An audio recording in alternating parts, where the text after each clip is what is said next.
की बड़ी खबर आपको बता दें, नक्सलियों से जुड़ी हुई है। बीजापुर में नक्सलियों के खिलाफ एक बड़ा अभियान यहां पर चलाया जा रहा है। आपको बता दें, छत्तीसगढ़ और तेलंगाना की जो सीमा है उस पर 3 दिन से नक्सलियों से मुठभेड़ जारी है। अब तक 3 नक्सलियों के शव जो हैं वो बरामद कर लिए गए हैं। 100 से ज्यादा नक्सलियों को जवानों ने घेरा हुआ है और इलाके को सुरक्षा बलों ने चारों तरफ से, बताया जा रहा है सूत्रों के मुताबिक, घेर लिया है। बड़ी खबर, अब तक 3 नक्सलियों के शव बरामद हो गए हैं। 100 से ज्यादा नक्सलियों के फंसे होने की यहां पर खबर है। बीजापुर में नक्सलियों के खिलाफ एक बड़ा अभियान होता हुआ यहां पर दिख रहा है।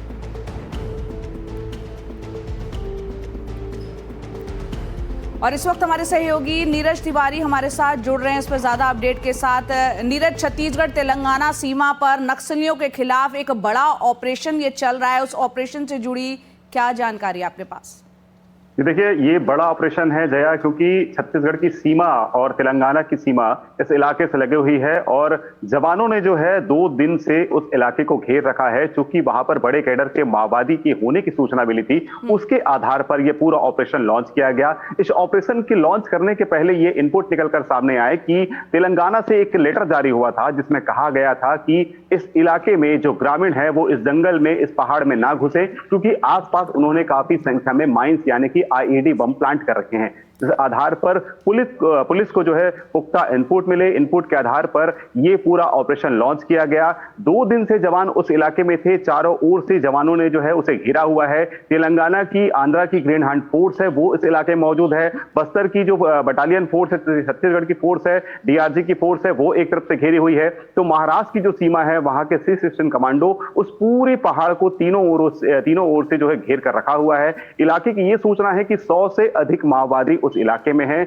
कई बड़े कैडर के माओवादी उस इलाके में हैं, क्योंकि ये हिड़मा का इलाका है। हिड़मा के इलाके यानी कि बटालियन नंबर 1 और बटालियन नंबर 2 का वो इलाका है।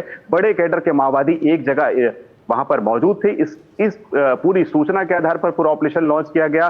2 दिन तक जवान बस वहां थे, तो जवान उस इलाके में घुस नहीं पा रहे थे। तो इलाके की जो है हेलीकॉप्टर यानी कि वायुसेना के माध्यम से रेकी की जा रही थी। कुछ फायरिंग की खबरें भी निकलकर सामने आई थी। ड्रोन कैमरे जो है दर्जनों उड़ाए जा रहे हैं। नक्सलियों की एक एक मूवमेंट पर नजर रखी जा रही है और जवान जो है बीती रात को लगभग 100 से अधिक आईईडी बम को डिफ्यूज करके उस जंगल में घुस चुके हैं जिस जंगल में नक्सली मौजूद है। चूंकि ये जो पहाड़ है ये तेलंगाना और महाराष्ट्र की, छत्तीसगढ़ की सीमा पर लगा हुआ है। ये खड़ी चढ़ाई है, जवानों के लिए बहुत मुश्किल चढ़ाई है, क्योंकि गर्मी का समय है। लगभग 43 से 44 डिग्री तापमान यहां पर पहुंच चुका है। तो जवानों के लिए कठी चुनौती है। क्योंकि अब जवान जब अंदर घुस चुके हैं तो मुठभेड़ अभी भी लगातार जारी है और 3 माओवादियों के शव फिलहाल बरामद कर लिए गए हैं, जो कि आधिकारिक रूप से पुष्टि है। हालांकि जो सूत्रों के हवाले से खबर है उससे 5 माओवादी के मारे जाने की सूचना है, लेकिन आधिकारिक पुष्टि की बात करें तो 3 ही माओवादी की बात कही जा रही है। लेकिन ये जो इलाका है ये काफी घना इलाका है और इस इलाके की पूरी जानकारी होने के बाद ये पूरा ऑपरेशन लॉन्च किया गया। जो तेलंगाना सीमा से लगा हुआ जो थाना है उसे फिलहाल जो है लॉन्च पैड बनाया गया है। MI-17 वहां पर मौजूद है। इसके अलावा एम्बुलेंस की सुविधा यहां पर मौजूद है और तमाम इक्विपमेंट वहां पर मौजूद रखे गए हैं, ताकि किसी प्रकार की कैजुअलिटी होती है तो उसके लिए किस तरह से कोशिश की जाए। आपको बता दूं कि जो छत्तीसगढ़ की जो बस्तर के जो आईजी हैं पी सुंदरराज, वो भी तेलंगाना में मौजूद है। वहां पर वो पूरी मुठभेड़ की जो है मॉनिटरिंग कर रहे हैं। यहां तक कि राज्य सरकार को उसकी जानकारी दी जा रही है, केंद्र सरकार को पूरी मुठभेड़ की खबरें दी जा रही है। तो जो बड़ा ऑपरेशन है ये आखिर कितने दिन तक चलेगा, कौन कौन से कैडर के माओवादी वहां पर मौजूद है, कितनी बड़ी संख्या में है, फिलहाल ये मुठभेड़ समाप्ति के बाद ही जानकारी निकलकर सामने आएगी। बहुत बहुत शुक्रिया, आपने काफी विस्तार से तमाम जानकारी दी। नीरज, आपका बहुत बहुत शुक्रिया। तो छत्तीसगढ़ तेलंगाना सीमा पर 3 दिन से नक्सलियों से ये मुठभेड़ जो है वो यहाँ पर जारी है। अगली खबर का रुख करते हैं, जो कि जम्मू कश्मीर से बड़ी खबर आ रही है। आपको बता दें, जम्मू कश्मीर के उधमपुर में एनकाउंटर की खबर यहाँ पर निकल कर आ रही है। उधमपुर के बसंतगढ़ में एनकाउंटर इस वक्त चल रहा है। जम्मू कश्मीर के उधमपुर में ये एनकाउंटर इस वक्त जारी है। एनकाउंटर में एक जवान शहीद होने की भी खबर है। 2 से 3 आतंकियों के होने की आशंका है।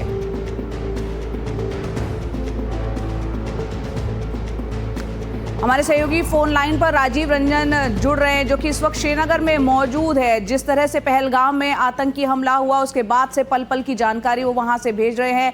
राजीव, उधमपुर में जो एनकाउंटर चल रहा है उससे जुड़ी इस वक्त आपके पास क्या ताजा जानकारी? देखिए, सबसे बड़ी बात आपको बता दें कि तकरीबन 9:30 बजे के आसपास आतंकियों से कांटेक्ट एस्टेब्लिश हुआ है सुरक्षा बलों का।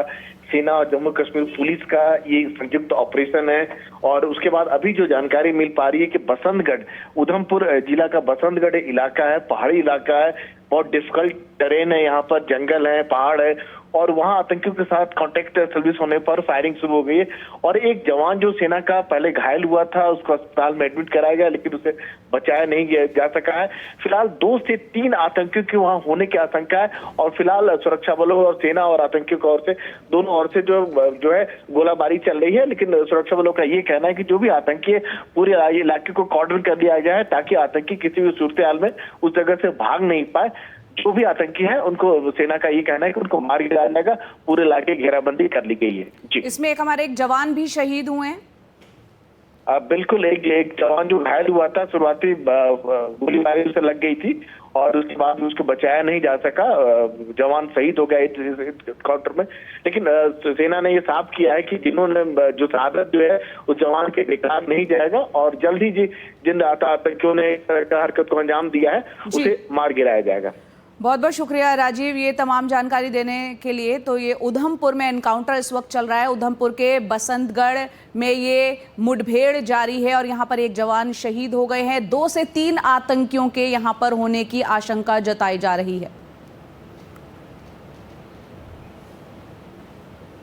और इस बीच आपको बता दें कि भारत में जो पाकिस्तान का ट्विटर हैंडल है, उसको ब्लॉक कर दिया गया है। पाकिस्तानी दूतावास की सुरक्षा को भी कम कर दिया गया है। भारत और पाकिस्तान के संबंधों का अब पहलगाम के बाद ये असर के तौर पर देखा जा रहा है। पाकिस्तानी दूतावास की सुरक्षा यहाँ पर कम की गई है। पाकिस्तानी दूतावास के जो बाहर इस वक्त सन्नाटा पसरा है, ना कोई सुरक्षा है, और दिल्ली में पाकिस्तानी उच्चायोग की सुरक्षा उसको यहाँ पर घटाया गया है। पहलगाम में जिस तरीके से आतंकी हमला हुआ था, उसके बाद जो टूरिस्ट ने अपनी जान यहाँ पर गंवाई थी, उसके बाद भारत ने कड़े कदम एक के बाद एक उठाए हैं। पहलगाम हमले के बाद में भारत और पाकिस्तान के जो संबंध हैं वो बहुत ही निचले स्तर पर पहुंच गए हैं, और इसका प्रभाव पाकिस्तान के दूतावास पर भी देखने को मिल रहा है। हम इस वक्त शांति पथ पर, ये पाकिस्तानी दूतावास है। आमतौर पर यहाँ सुरक्षा के बहुत ही कड़े बंदोबस्त रहते हैं। हमने देखा था कि पुलवामा हमले के बाद में बुधवार को भी यहाँ तमाम सारे संगठनों ने प्रदर्शन करने का प्रयास किया था, लेकिन बहुत सारी पुलिस यहाँ पर लगी हुई थी, और इसके वजह से यहाँ तक, इसके सामने तक कोई नहीं आ पाया था। लेकिन आज आप देखिए कि पाकिस्तानी दूतावास के बाहर सन्नाटा है पूरी तरीके से, क्योंकि बुधवार को देर शाम को सीसीएस बैठक के बाद में जो पाकिस्तान से संबंध हैं उनको निचले स्तर पर कर दिया गया है। उसमें सबसे बड़ा जो फैसला है वो ये लिया गया कि इंडस वाटर ट्रीटी को ख़त्म कर दिया गया है। और ये आप देखिए, ये एक बहुत बड़ा कदम है, क्योंकि इंडस वाटर ट्रीटी तब भी सस्पेंड नहीं हुई थी। ये 1960 में इंडस वाटर ट्रीटी हुई थी, और उस वक्त भी ये इसको सस्पेंड नहीं किया था जब भारत पाक के बीच में युद्ध चला था। कारगिल के बाद में भी इस ट्रीटी को सस्पेंड नहीं किया था, लेकिन इसको एक भारत का बहुत बड़ा कदम माना जा रहा है कि इंडस वाटर ट्रीटी को जो है वो सस्पेंड कर दिया गया है। अब आप दूसरी एक चीज़ मैं आपको बताऊं कि ये जो पाकिस्तानी दूतावास है, यहाँ पर इस वक्त 55 कर्मचारी काम करते हैं, जिसमें जो डिफेंस अटैची हैं वो भी होते हैं। इसमें डिफेंस अटैची एयरफोर्स के भी, आर्मी के भी और नेवी के भी होते हैं। तो इन डिफेंस अटैची को भी अब कहा गया है, भारत ने कहा है कि तुरंत जो है ये डिफेंस अटैची इनको छोड़ें, और 55 से कम करके अब 30 जो है वो 30 कर्मचारी इस दूतावास में रहेंगे। इसी तरह भारत ने भी अपने सारे कर्मचारियों को जो हैं, सारे तो नहीं लेकिन हाँ 55 में से उसने भी कम किए हैं, और अपने डिफेंस अटैची को उसने भी बुला लिया है। तीसरी एक सबसे बड़ी बात ये कही है कि 48 घंटे के भीतर जो भी सार्क से संबंधित जो वीजे जिनके पास में हैं, उनके नागरिक, जो पाकिस्तानी नागरिक हैं, अगर वो सार्क वीजा पर आए हुए हैं तो 48 घंटे के अंदर वो जो पाकिस्तानी नागरिक हैं उनको भारत छोड़ने का आदेश दिया है। तो आप समझ सकते हैं। और साथ में ये भी कहा है कि जो तीनों हमारी सेनाएं हैं वो हाई अलर्ट पर रहेंगी। यानी ये जो हमला हुआ है एक बहुत ही नृशंस हमला हुआ है, जिसमें धर्म पूछकर लोगों को मारा गया है, उन गुनाहों को मारा गया है जिनका कोई कसूर नहीं था, जो बेचारे कश्मीर घूमने के लिए गए थे। चूँकि कश्मीर पर्यटन के लिहाज से बहुत महत्वपूर्ण है, बहुत सारे लोग जो है वो हर साल वहाँ पर जाते हैं। इससे कहीं ना कहीं जो है वो भारत सरकार ने ये भी कहा है कि इस हमले के पीछे पाकिस्तानी हाथ है और पाकिस्तान के कुछ आतंकवादी इस हमले में शामिल हो सकते हैं। इसी की वजह से भारत ने इतना बड़ा कदम उठाया है। बहरहाल इस कदम के बाद में देखना होगा कि अब आगे क्या होता है, लेकिन निश्चित तौर पर भारत और पाकिस्तान के संबंधों का असर पाकिस्तानी जो दूतावास है उस पर भी देखने को मिल रहा है। पाकिस्तानी दूतावास से सचिन गुप्ता के साथ रवीश रंजन शुक्ला, एनडीटीवी इंडिया। और वहीं दूसरी तरफ पहलगाम हमले के बाद किस तरह से पूरे भारत को यहां पर समर्थन मिल रहा है, दुनिया भर के देश समर्थन कर रहे हैं और किस तरह से निंदा हुई है उस अटैक की, ये हम सभी ने देखा। अब पहलगाम हमले पर पेंटागन के जो पूर्व अधिकारी हैं माइकल रूबिन, वो खासा भड़के हुए हैं। आपको बता दें अमेरिका से आईएसआई को आतंकी संगठन घोषित करने की उन्होंने मांग की है। पाकिस्तान को आतंक का प्रायोजक घोषित करने की भी उन्होंने मांग की है। माइकल रूबिन ने ये मांग की है और ये भी कहा है कि आईएसआई का हमास जैसा हाल करना चाहिए भारत को इजराइल जैसा हमला करना चाहिए। ये बयान है माइकल रूबिन का, जो कि पेंटागन के पूर्व अधिकारी हैं। पहलगाम हमले के बाद एक बड़ी प्रतिक्रिया के तौर पर इसको देखा जा रहा है। आईएसआई को एक आतंकी संगठन घोषित करने की वो बात कह रहे हैं और पाकिस्तान को आतंक का प्रायोजक घोषित करने की बात भी उन्होंने की है।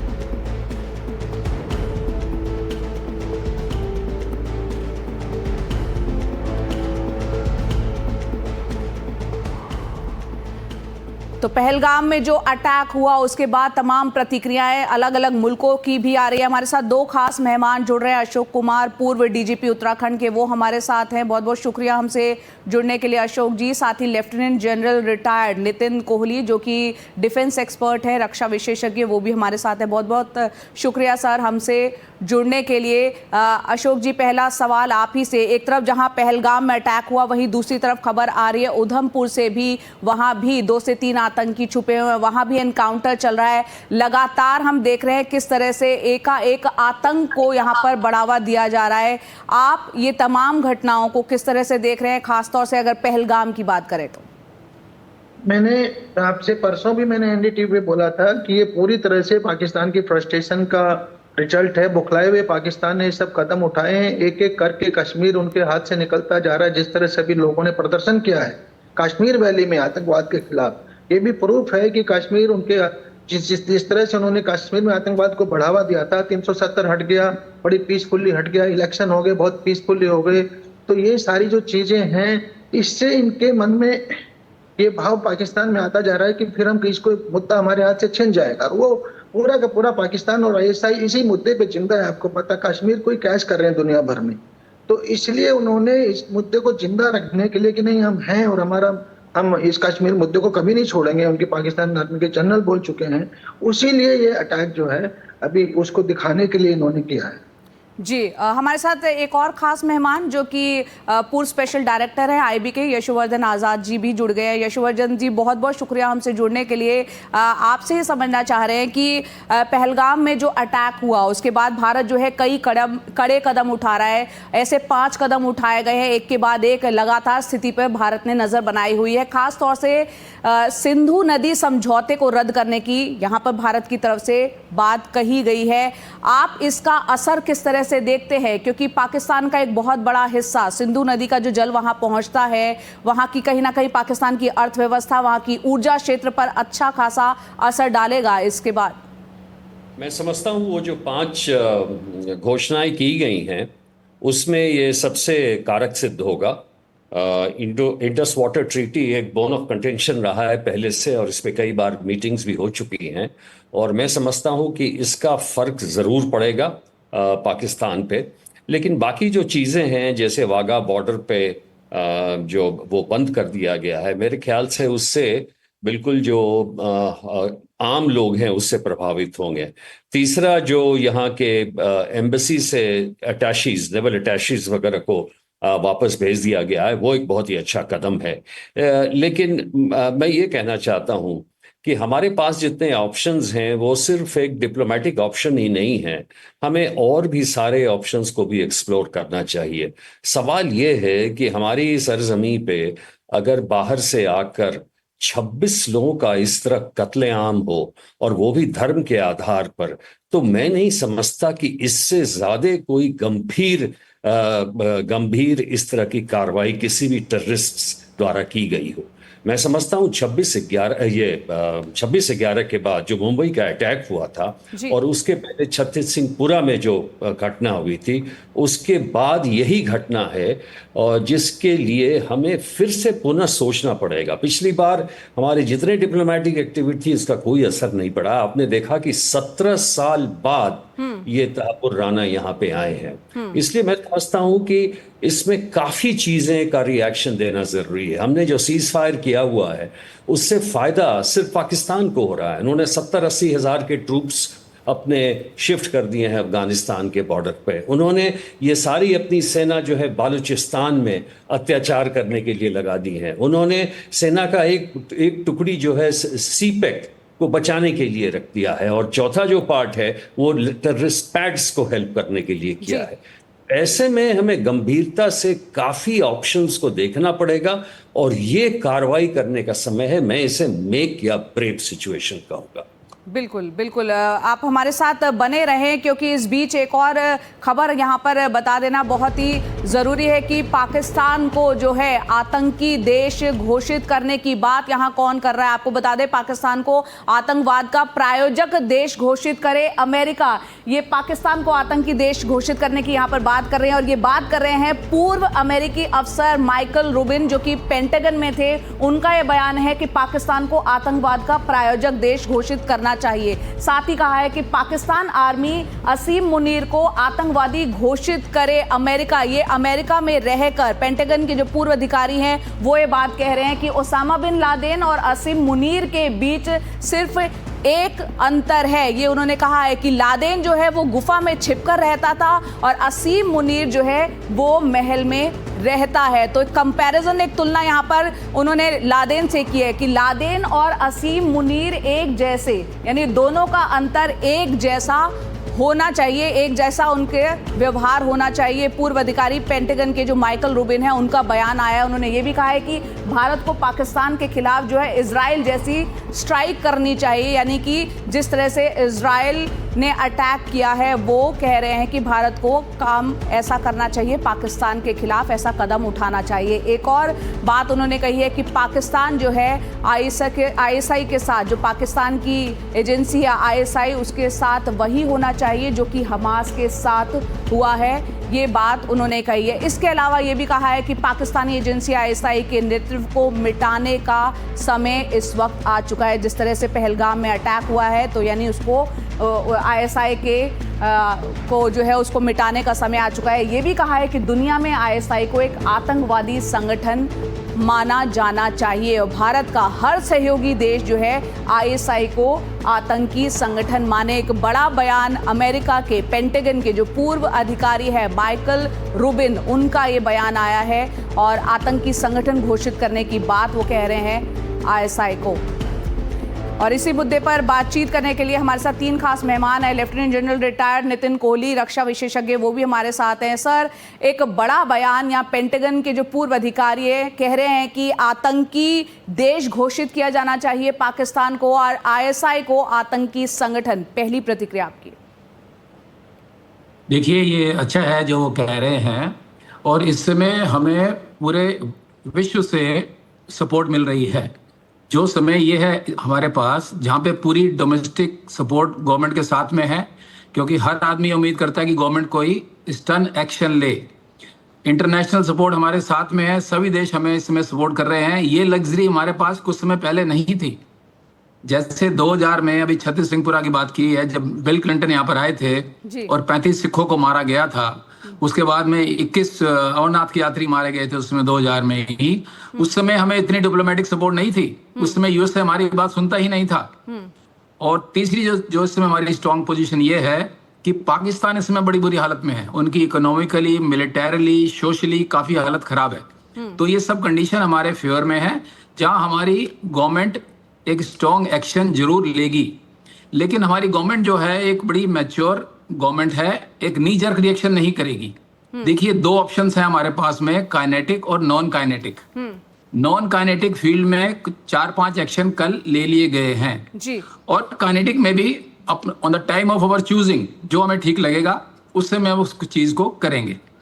अब जैसे IWT की बात की गई है, इंडस वाटर ट्रीटी की, इसके इफेक्ट देखने में तो काफी समय लग जाएगा, लेकिन जो किसान आज भी किसान इससे इशू होने से पहले भी पंजाब और सिंध के किसान जो हैं वो उनकी आर्मी के खिलाफ खड़े हुए हैं, आंदोलन कर रहे हैं, क्योंकि वो वहां के पानी को डिफेंस कैनाल बनाने के लिए डाइवर्ट कर रहे हैं। तो ये IWT को सैंक्शन होने से उन्हें फर्क पड़ेगा और वो और आर्मी के खिलाफ हो जाएंगे।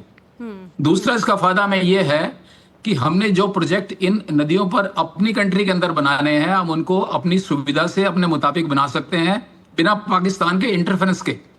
IWT के मुताबिक पाकिस्तान इसमें इंटरफेयर करता था। जैसे हमारे प्रोजेक्ट थे, जो पहले प्रोजेक्ट थे चंद्रभागा के ऊपर और दूसरी गंगा के ऊपर, जो हमारे प्रोजेक्ट थे जो नदियां ऊपर से जाती हैं, तो उसमें पाकिस्तान इंटरफेयर करता था। तो ये दो अपॉर्चुनिटी हमारे पास में है। ये जो 4-5 बातें कल इश्यू हुई हैं, ये सिर्फ इनिशियल इश्यू हुई हैं। आस्ता आस्ता आई एम श्योर गवर्नमेंट बाकी एक्शन भी लेगी, उसमें काइनेटिक एक्शन भी लिए जाएंगे। जब मैं काइनेटिक बोलता हूं तो उससे मतलब ये है, जैसे अभी बताया गया था, हम सिर्फ सीज फायर ही नहीं तोड़े। हमें इस समय, मैं ये सोचता हूं as a army person, long range artillery, missiles, Pinaka, drone का इस्तेमाल करके उनके जो टेररिस्ट कैंप्स हैं, उनके जो ब्रिगेड हेडक्वार्टर्स हैं, फॉर्मेशन हेडक्वार्टर जो POK के अंदर है, उनको टारगेट किया जाना चाहिए, ताकि कुछ बॉडी बैग्स उनके वापस पंजाब में जाएं, पाकिस्तान के पंजाब में जाएं। तो और सख्त कदम यहाँ पर, और वही भाषा इनकी समझ में आएगी। बिल्कुल, और सख्त कदम उठाने की यहाँ पर बात कर रहे हैं। आप हमारे साथ तीनों मेहमान बने रहें, क्योंकि इस बीच तस्वीर जो सामने आ रही है राजधानी दिल्ली से, आपको बता दें कि पाकिस्तान के जो खिलाफ है यहाँ पर कार्रवाई के बाद आज दिल्ली में पाकिस्तानी उच्चायोग में केक मंगवाया गया। लेकिन सवाल ये है कि केक क्यों मंगवाया गया? तस्वीरों में आप देख रहे हैं यहाँ पर पाकिस्तानी उच्चायोग में केक मंगवाया गया है, और लगातार हम देख रहे हैं किस तरह से पहलगांव में जो आतंकी हमला बोला गया, 26 टूरिस्ट की उसमें जान चली गई। उसके बाद भारत ने कई सख्त कदम यहाँ पर उठाए हैं, जिसमें कि अटारी बॉर्डर जो है उसको बंद कर दिया गया है, सिंधु नदी जल समझौता जो है उसको रद्द कर दिया गया है, और भी तमाम कदम उठाए गए हैं। साथ ही आप ये तस्वीरें पाकिस्तानी उच्चायोग के बाहर की तस्वीरें देख रहे हैं। यहाँ पर जो सिक्योरिटी है उसको भी भारत ने कम कर दिया गया है, सुरक्षा को। और इस बीच ये तस्वीर हम देख रहे हैं पाकिस्तानी उच्चायोग के बाहर केक मंगाए जाने की तस्वीरें। इसको समझने के लिए हमारे सहयोगी पाकिस्तानी उच्चायोग के बाहर मौजूद हैं। रवीश रंजन शुक्ला, सीधा उन्हीं का रुख करते हैं। रवीश, ये एक केक मंगवाया गया है, कौन है ये शख्स और ये क्या पूरा मैटर है, थोड़ा समझाएं इसको। देखिए जय, आज जब सुबह हम लोग आए तब ये शख्स जो है वो पाकिस्तानी उच्चायोग में ही काम करता है, और वो केक लेकर अंदर जा रहा था। तमाम सारे मीडिया के लोगों ने उससे पूछा कि आखिर ये केक क्यों लेकर जाया जा रहा है, तो उसने कोई जवाब नहीं दिया। लेकिन बहरहाल ये एक तस्वीर देखी गई केक ले जाते हुए। मैं इस वक्त पाकिस्तानी उच्चायोग के बाहर हूँ। तमाम सारे जो संगठन हैं वो यहाँ पाकिस्तानी उच्चायोग के बाहर पहुँच गए हैं प्रदर्शन करने के लिए, और निश्चित तौर पर लोगों के अंदर जो गुस्सा है वो काफ़ी ज़्यादा है, और यही वजह है कि लगातार लोग यहाँ पर जो है पुलिस के रोकने के बाद जो है वो यहाँ पर पहुंच रहे हैं। तो अलग अलग धर्मों के, अलग अलग जातियों के यहाँ पर लोग हैं, और उनको वो करने के लिए कुछ लोगों से बात करें। ये जो